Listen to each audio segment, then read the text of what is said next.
The following podcast is a deep, shallow dive production. And you're going to love it. Okay, let's go. Hey, what's up, everybody? Happy Wednesday. All right, holy mackerel. All right, a lot to talk about today, but I'm going to start it off with talking about AI. Normally I do that at the end. But for any of you guys that use Gmail, whether it's a workplace, like work version of Gmail, meaning that either your small business or your big business or your company hosts their email domain through Google Workspace, or if you just use your regular, like your name, Gmail, you will really notice the integration and collaboration of Gemini in your Gmail. And it's funny, I just opened up my Gmail and it says collaborate with Gemini in Gmail. And obviously you can click learn more or you can click got it. I will tell you something really cool, and I'm huge into putting everything on my calendar. Any of my friends that are listening, they'll get a laugh out of that, because if I make plans to grab a drink with you, I'm going to schedule it on the calendar, and I send them a calendar invite so it shows up on the calendar. But it's really nice. I'll put the address of the place we're meeting at. I'll put the time. It'll show right up on their calendar.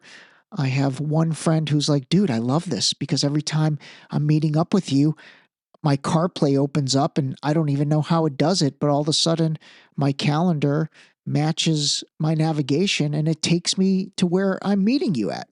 So that's the beauty of it. But what I was going to say was, this was very cool. I actually, to schedule my annual physical blood test to go get blood drawn from LabCorp, I made the appointment and then I got the email confirmation. And then surprisingly, they didn't have like a add to calendar. Normally, everyone, especially big companies like that,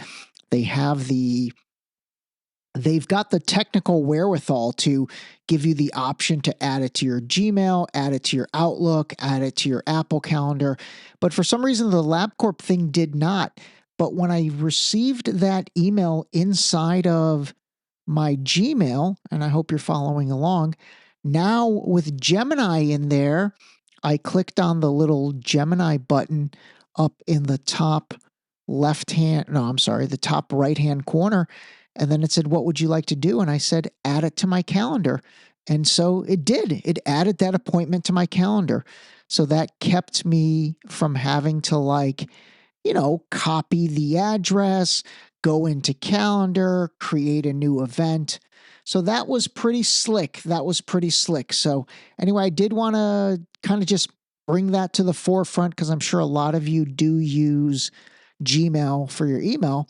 So just look for the Gemini integration inside your email and play around with it. All right, one quick correction before I get into it. Yesterday or Monday, I said I'm a universal plasma donor. That doesn't even make sense. I'm a universal platelet donor. So if you need platelets, I've got you. AB positive. I'm glad everybody is going to know my blood type. There's probably people who know my blood type and they don't even know their own blood type. But anyway, get your blood type. Figure out your blood type next time you get a blood exam or take blood for your annual physical or whatever. Okay, all right, let's move on. We've got to talk a few things about the inauguration. We just do. First and foremost, I'm glad nothing happened. Maybe I was a little bit too much of a freak out person thinking something was going to happen, but I'm super glad nothing happened, and I'm glad it went off without a hitch. All right, let's talk about the things that probably garnered the most attention. And I think the thing that garnered the most attention, ironically, wasn't even associated with Trump, but it was Elon Musk. And when he basically was giving his speech or whatever, and the dude pretty much gave the Heil Hitler sign, which is like he put his hand to his heart and then, pretty aggressively and violently kind of gave the, what do they call it? They call it it's referred to as the Nazi salute, but they call it the Sieg Heil salute, Sieghel salute. Now, this thing, holy mackerel, talk about controversy on both sides. If you haven't seen it, you can obviously look it up pretty easily on any platform. I posted it on the Deep Shallow Dive Instagram, and a 10-second clip got 1.4 million views, 11,000 likes, and almost 3,000 comments, and it was shared 13,000 times. Holy mackerel. But here's what I wrote. I said, the internet is on fire with what Elon Musk just did at his speech during the Trump presidential inauguration. What was this? Is he simply saying, my heart goes out to you, or was this a Third Reich gesture? It's super weird and goofy regardless, but is this of concern? Who does that? And why even do that? Comment below. So I'll go through and see if there's any interesting comments. But that's kind of where I net out on it. First and foremost is it's super weird and it was like super goofy. And anyone who is Gen X like Elon is and like I am, we all know doing anything along the lines of taking your palm and extending it from your heart straight in the air, dude, that is what the Hitler salute is. And so who does that? Nobody does that. Like, it's just weird. And he did it very aggressively, very violently. He kind of did it twice. He did it once and then he turned around to face the other side of the audience and he did it again. And he really stuck the landing. You know what I mean? It like full extension of the arm, fingers pointed. And obviously, everybody from the left kind of attacked and said, "Oh my God, look at these, right-wing Nazi fascists." Everybody from the right was like, "Oh, here's the left again, making everything into a big deal. He was just saying, my heart goes out to you." Honestly, I don't even care to argue it because I think the only person who could actually solve that is Elon Musk. And I haven't seen him directly come out and say what it was. Hold on, let me check. All right, so it looks like he responded on X and it was in somebody talking about how the left likes to call everything Hitler. And he said, frankly, they need better dirty tricks. The quote, everyone is Hitler, unquote, attack is so tired. I don't know. I don't really like that response, to be honest with you. I mean, I think he's right in the sense that, especially leading up to the election, I mean, there was so much Hitler talk. Oh my gosh, Obama himself said it in that one clip I played you guys. And then obviously then he palled around with Trump at the Jimmy Carter funeral. Wow. I just tied that all together and brought that full circle. That was pretty nice. But anyway, I don't think this is the right answer from Elon, where basically he's saying the quote, everyone is Hitler, attack is so tired. You could use that if you hadn't just made literally the High Hitler, the High Hitler pose. He struck the High Hitler pose. So anyway, I just think it needs better explaining from his part. And, again, I mean, everybody who criticized it, they are justified in criticizing it. I'm sorry, they are. Because again, it was weird. It was goofy. Like, who does that? Like, it's just odd. I wish he had come out and said, hey, you know what? Listen, everybody, I realize that looked like the High Hitler thing. That is not what I was intending it to be. I got so caught up in my emotions. I was so happy. You guys know I'm socially awkward. I have Asperger's or whatever he has. And I was talking about how my heart goes out to you. And so that was my caught in the moment giving my heart to you. Honestly, like if he'd have come out and said that, I think everybody would have just moved on. And then who knows, the people that accused him might have even, well, no, they would not apologize, but everyone moved on. But he didn't. So anyway, that was the number one thing that probably caused the most controversy.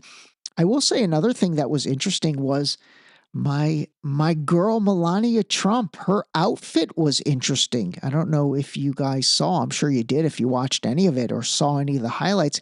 She had on a real I don't even know what character to compare it to, but this real tight suit, which looked great, but then she had on like a gobbler hat. It was this hat that really kind of went all the way down to her eyes. It was very hard to see her eyes. And there was one moment when Trump leaned in to kiss her. I think it was right when he walked on or came into the rotundum to basically become president, and he couldn't even reach her cheek because the brim of the hat was negating that. But anyway, the hat was interesting. You really couldn't see her eyes and you couldn't see her face. Now, personally, I think that was totally on purpose. I do. I think that was her way of telling everybody, hey, you know what? I'm done with this politics stuff. I'm going to be the first lady, but don't expect to hear from me much. I'm not playing this game. And it really does reinforce the way she was at the Jimmy Carter funeral, where she basically did not look at anybody and did not talk to anybody. So I think Melania gave that message with wearing that hat.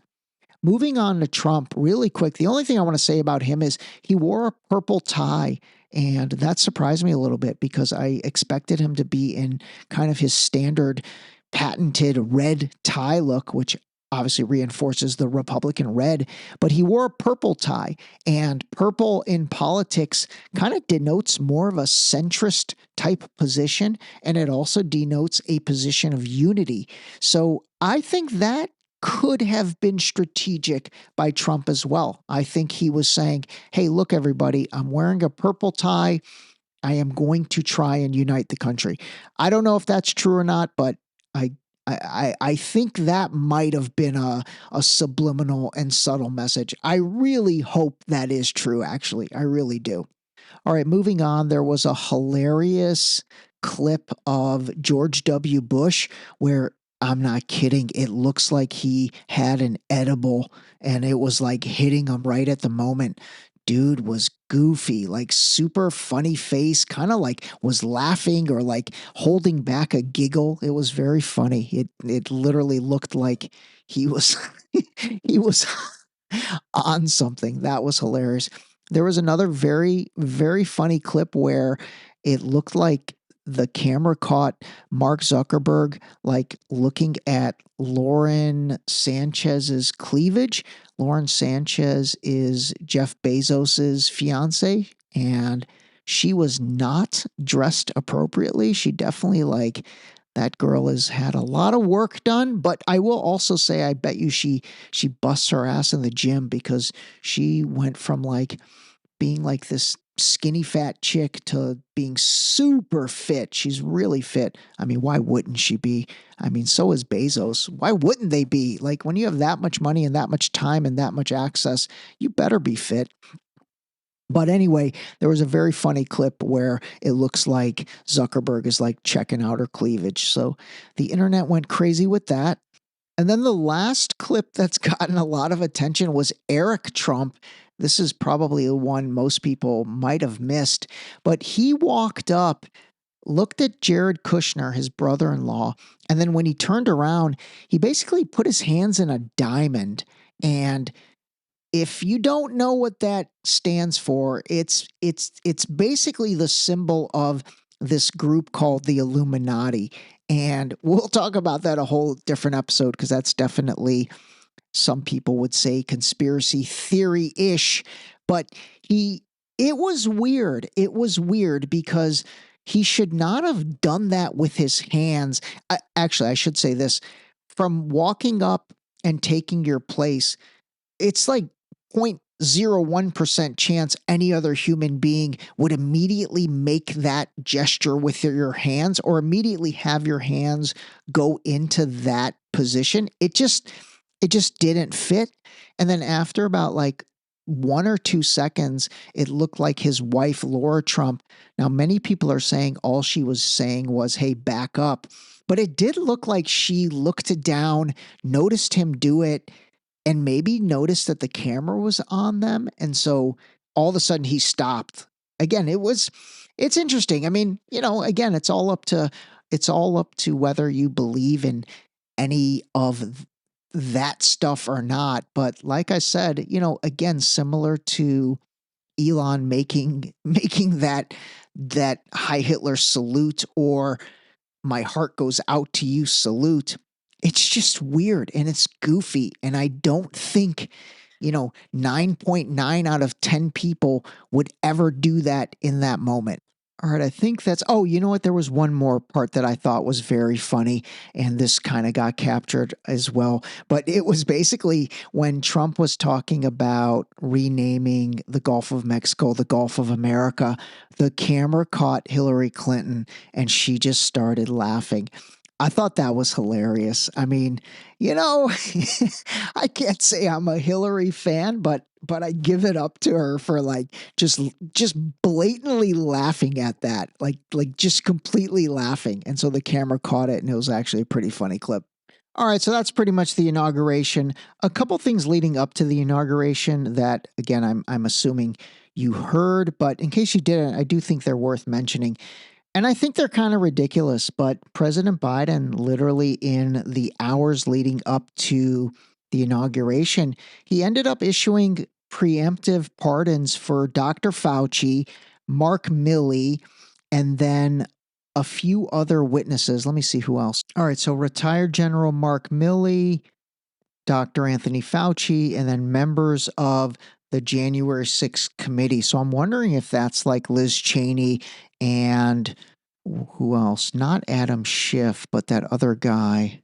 Yes, indeed, it is. It is Liz Cheney, Bernie Thompson, and then, man, I'm blanking on that other guy's name. But basically, it looks like that January 6th committee, Fauci, and then Mark Milley.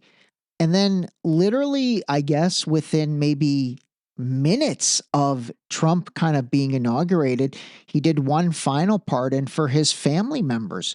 And so he basically pardoned his brother James Biden and his wife Sarah, his sister Valerie and her husband John Owens, and then it looks like maybe another brother Francis. And what's interesting about that is obviously Biden himself and the entire Democratic Party, and this is just calling a spade, completely went in on Trump toward the end of 2020 when he was going to pardon himself and his kids. And by the way, he ended up not doing that. And so now Biden did the same, did exactly what he was accusing Trump of potentially doing. So there's definitely shade in that. There for sure is shade in that. And the most important part of his family pardons, and this includes Hunter, is he pardoned them all the way back to January of 2014. And January of 2014 is when the Ukraine, Viktor Yanukovych being overthrown, all that shadiness started then. And that's when, quite frankly, Ukraine supposedly just became a big money laundering machine for the Biden family, among others. So very interesting that he took his family pardons all the way back to January 2014. You have to call that in question. You really do. You really do. Okay, hold on. Listen to this clip, actually. This is good. Is that a thing? Preemptive blanket pardons? I mean, I haven't heard about this since like Monopoly with a get out of jail free card. So that was 2020 Anderson Cooper talking about, hey, is that a thing? I've heard Trump wants to do that to his family. Now let's go into 2020 Chris Cuomo. Trump has discussed with advisors whether to grant preemptive pardons. What does that say? That he wants to excuse them for things before anybody's even saying there's an investigation. Now, again, 2020, let's go to Rachel Maddow. Let's hear what this dude has to say. President Trump, as he winds down his last few weeks in office, is considering preemptive pardons. What a mess. More as we know. And last but not least, let's round it out from 2020 with Don Lemon. Source saying that some of the president's inner circle, well, they're telling him that it would be perfectly fine to pardon his family and other associates preemptively, even though they haven't been charged with any crimes. How much damage could be done to this country can he do to this country on his way out? again, I mean, what's insane to me is just how hypocritical it is, and then how none of those people are really coming out saying, wow, that's not cool that Biden did that. I'm talking people, Don Lemon, Chris Cuomo, Rachel Maddow, Anderson Cooper. You know what I mean? Like I would be totally fine with it if the same people that criticize Trump now, after the fact, after Biden actually did it, would come out and like call a spade on Biden. One more thing to listen to. So this was during the 2020 first debate. So listen to Jake Tapper actually talking to Joe Biden during that 2020 debate. President Trump is reportedly considering a wave of preemptive pardons. Does this concern you? Well, it concerns me in terms of what kind of precedent it sets and how the rest of the world looks at us as a nation of laws and justice. You're not going to see in our administration that kind of approach to pardons. It's just going to be a totally different way in which we approach the justice system.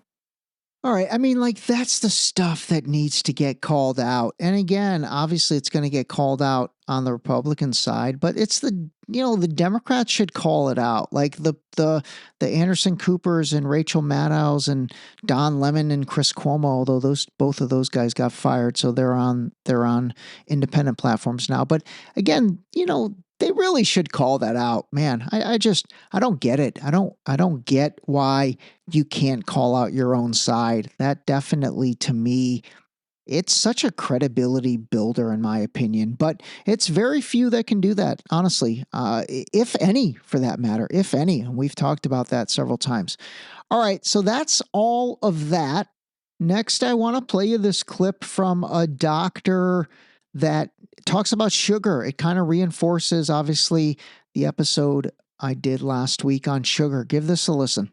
Did you know that sugar, when you eat it, a donut, Pop-Tart, piece of bread, doesn't matter, Kool-Aid, Dr. Pepper, did you know that when you swallow sugar, they have known for 70 years that it goes inside your bone marrow and it suppresses within 45 minutes your body's ability to produce white blood cells that fight infections like bacteria, yeast, viruses, funguses, and parasites? Did you know that it literally shuts off your immune system and makes you more susceptible to all viruses, all infections? And did you know that they compared sugar to prednisone?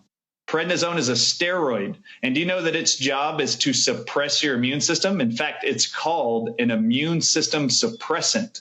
Did you know that sugar suppresses your immune system more than prednisone does?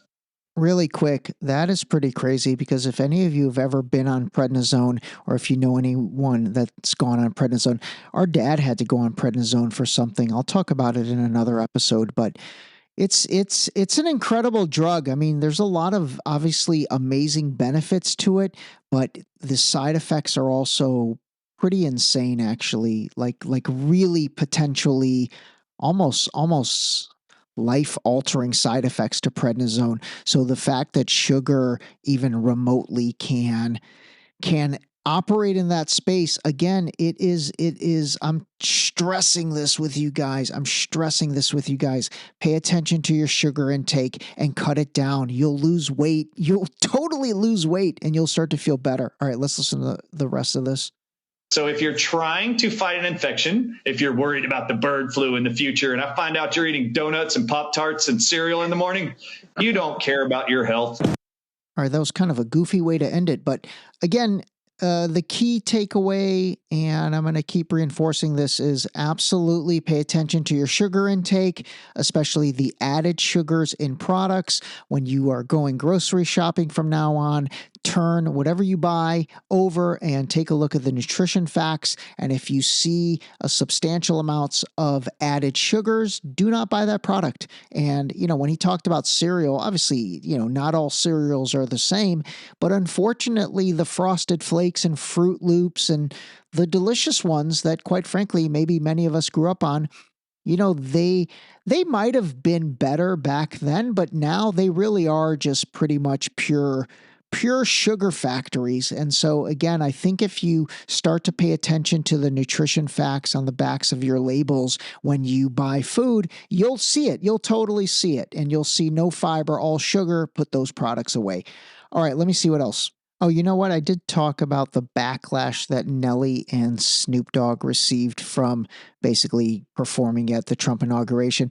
Let me play this clip from Nelly that he got interviewed on ABC. I really liked the beginning half of what he said. Let me play this. It's not political for me. For me, the political part is over.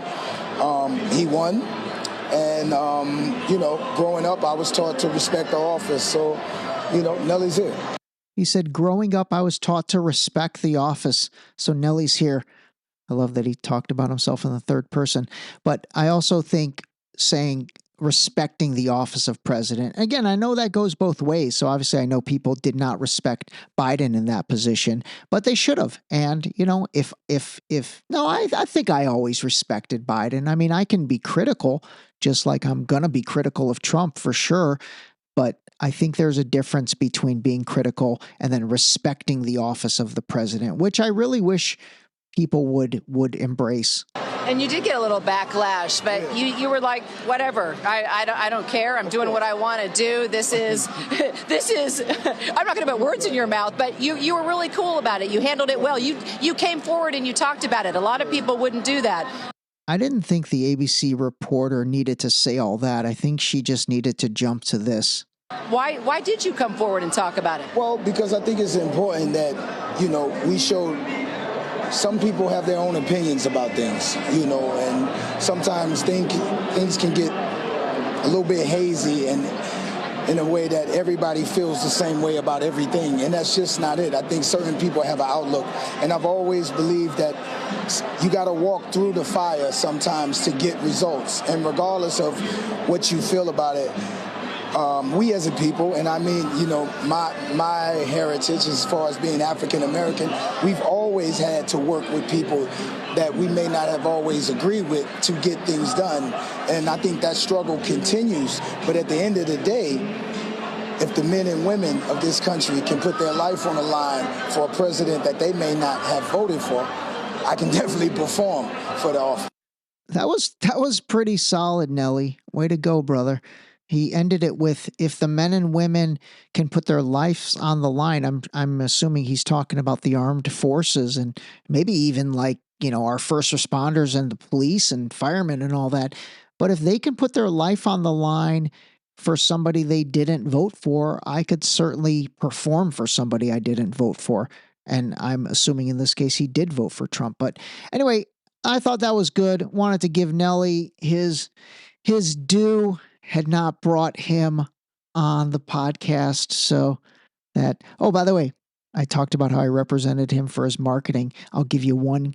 My most favorite deal that I did for Nelly was I got him in the Got Milk mustache campaign. Remember those Got Milk commercials where like all the celebrities would have mustaches, like milk mustaches? But yeah, I got Nelly in the Got Milk mustache campaign. He was the first hip hop artist to be featured in that. And he was photographed by none other than Annie Leibovitz, if you guys know who that is. She's like a super, super famous photographer. And this is actually funny. So we were like brainstorming for the creative for it. And they're like, why don't we do a variation of like Tupac Shakur, where he had that thug life tattoo. And so your boy came up with the concept of Chug Life. I said, hey, why don't we call it Chug Life? Because it's milk and chugging milk. And they loved it. And that's what it ended up being. Literally a picture of Nelly shirtless, kind of in a Tupac pose.